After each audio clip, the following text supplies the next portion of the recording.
Hello guys, welcome back to a brand new video, and we are less than 5 days out from election day. It is truly insane how both fast and slowly this election season has gone by, and we are truly in the home stretch. And now that we are 5 days away, it is time for me to start releasing my final election predictions. Starting with my governor's prediction right now, then my House prediction tomorrow, then my Senate prediction after that, then my final presidential election prediction, and finally bringing it all together for my mega election night on the night before election day. It's truly crazy how close we are to this election truly coming to a close. I'm excited, and it's time we just dig into this. Governor races are extremely important. The governor of a state is like the state's president. They can veto state laws, they can enforce state laws, they can heavily determine how a state goes, just like at Virginia. They elected a Republican governor, and ever since then, the state's laws and how the state has kind of acted has been a bit more Republican than you'd normally expect for a normally Democratic state. So that goes to show how governor elections can truly impact a state's politics and a state's just day-by-day life. So let's just get to the prediction. Before any of these races are called, there are 11 governor races up for grabs, and Democrats already have 20 governor's races, Republicans have 19. So I'm going to get started with the governor's races that I believe will be safe for the Democrats. Starting off with Delaware. This is a reliable Democratic state, and I believe it'll be the same here. I believe it will go to the Democrats by around 19%. That is my final margin. I am locking that in. It is going to shift to the right a bit from 2020. However, Delaware votes down ballot just a little bit to the left of how it does presidentially. So I've got it going to Democrats by around 19%.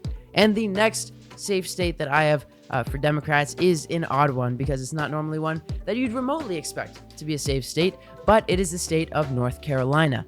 Yeah, North Carolina, a state that I believe that Trump is going to win by around 1 to 2%. Why is it safe in the governor's race? Well, you might know, Mark Robinson is the Republican nominee, and oh my God, is he awful. He has spied on women in locker rooms. He has fantasized about cheating on his wife with his wife's sister. He has called himself the no-no guys from World War II. He is just despicable and disgusting and horrifying. I'd not see remotely enough people sticking with him to be able to get him even somewhat close to winning this election. I believe it is virtually impossible for him to win, and I think he will lose by around 18%. Just because of how horrible of a candidate he is. To give you some perspective, in 2022, Doug Mastriano was the Republican nominee for governor in Pennsylvania, and he lost to Josh Shapiro by 14.5 points.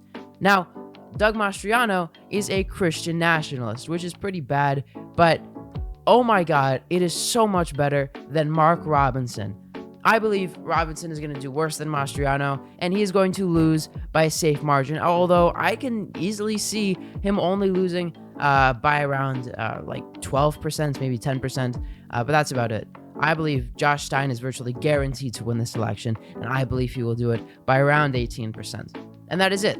And now for the Republicans' safe governor's races. First of all, you got North Dakota. It's extremely Republican, extremely safe. I believe it will go Republican by around 30 points. Same goes for West Virginia, a formerly Democratic state. It broke its Democratic governor voting streak in 2020, and I believe it will repeat that here, and it will elect a new Republican governor by around 40 points.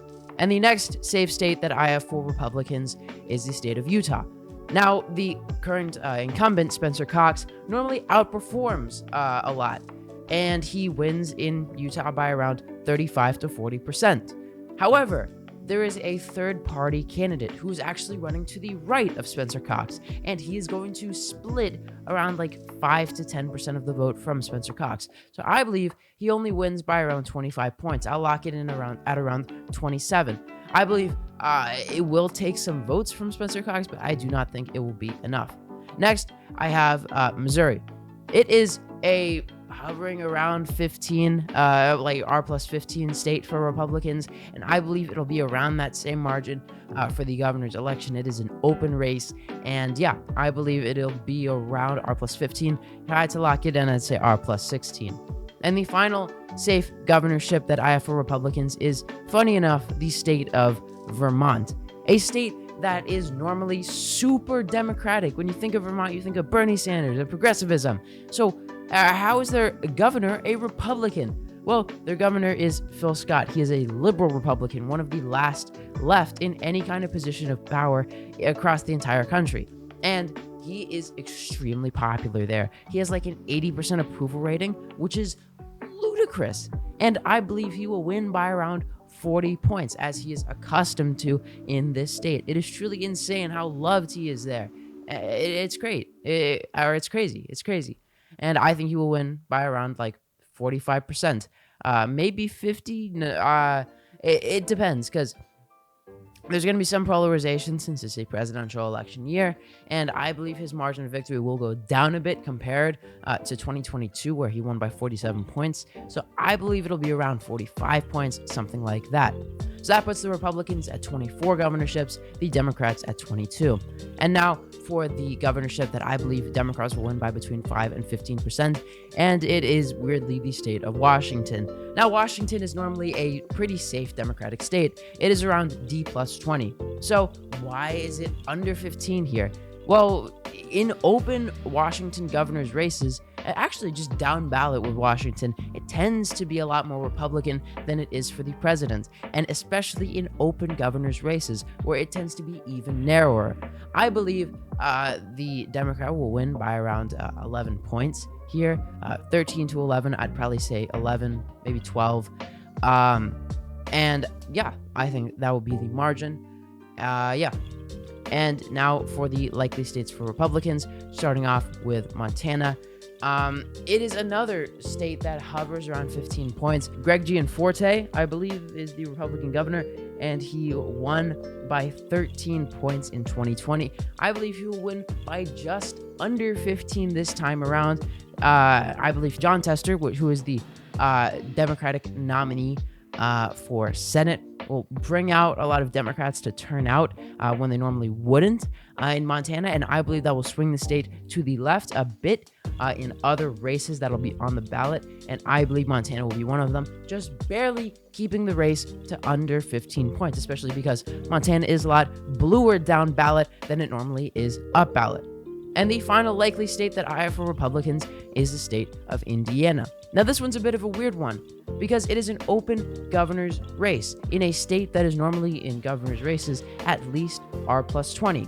But it is a bit more interesting than that. First of all, you've got Jennifer McCormick, who's the Democratic nominee. However, she is a former Republican, so she can get plenty split ticket voters.